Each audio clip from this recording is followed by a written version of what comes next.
সুপ্রিয় বন্ধুরা, সবাইকে স্বাগতম জানাচ্ছি।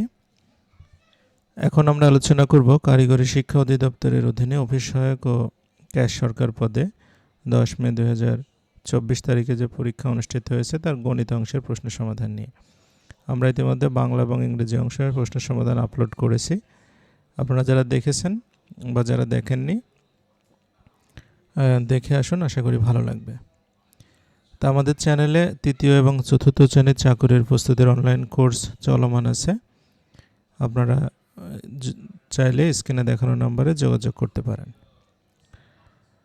আচ্ছা, তো প্রথম যে প্রশ্নটা ছিল, বলছে একটি খাতা 30 টাকায় বিক্রি করলে যত ক্ষতি হয় 60 টাকায় বিক্রি করলে তার দ্বিগুণ লাভ হয়, খাতাটির ক্রয় মূল্য কত?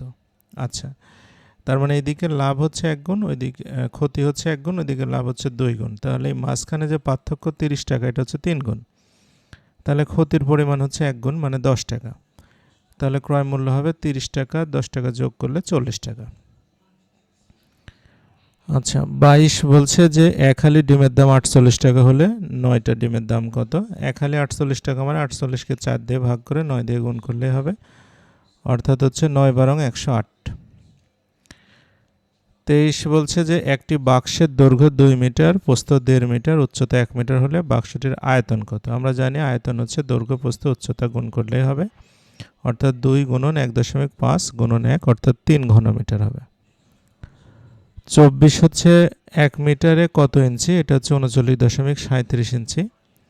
25 বলছে 1000-এর 11% কত? এটা 110 হবে, মানে একটা শূন্য কাটা যাবে। 26 হচ্ছে কোনটি মৌলিক সংখ্যা? এখানে যেগুলো আছে তার ভিতরে হচ্ছে 2 হচ্ছে মৌলিক সংখ্যা। ত্রিভুজের 3 কোণের সমষ্টি কত? আমরা জানি ত্রিভুজের 3 কোণের সমষ্টি হচ্ছে 180 ডিগ্রি বা 2 সমকোণ।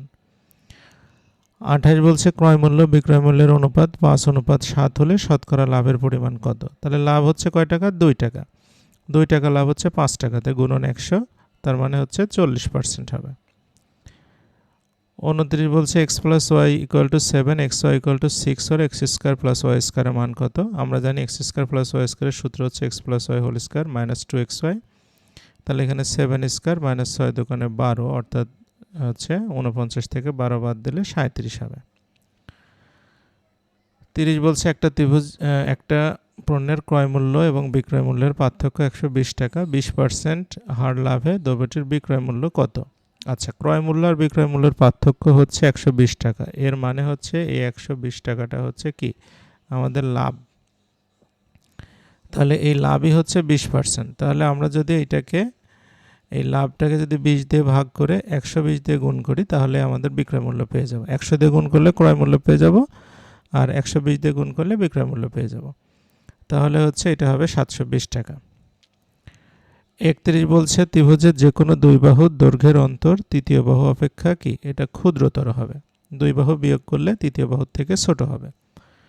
32 হচ্ছে 450-এর 5% কত? আচ্ছা, 450-এর 10% হচ্ছে 45, তাহলে তার অর্ধেক হচ্ছে 5%, অর্থাৎ 22.5 হবে।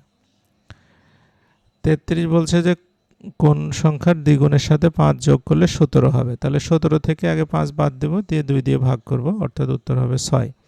তাহলে 6 দোকানে 12, 12-এর সাথে 5 যোগ করলে 17। 34 বলছে পিতা পুত্রের বয়সের অনুপাত 5:3, পিতার বয়স 40 বছর হলে পুত্রের বয়স কত? তাহলে পিতার বয়স 40 মানে 5 ভাগ, তাহলে 5কে আমরা হচ্ছে এটা আমি একটু কারেকশন নিচ্ছি।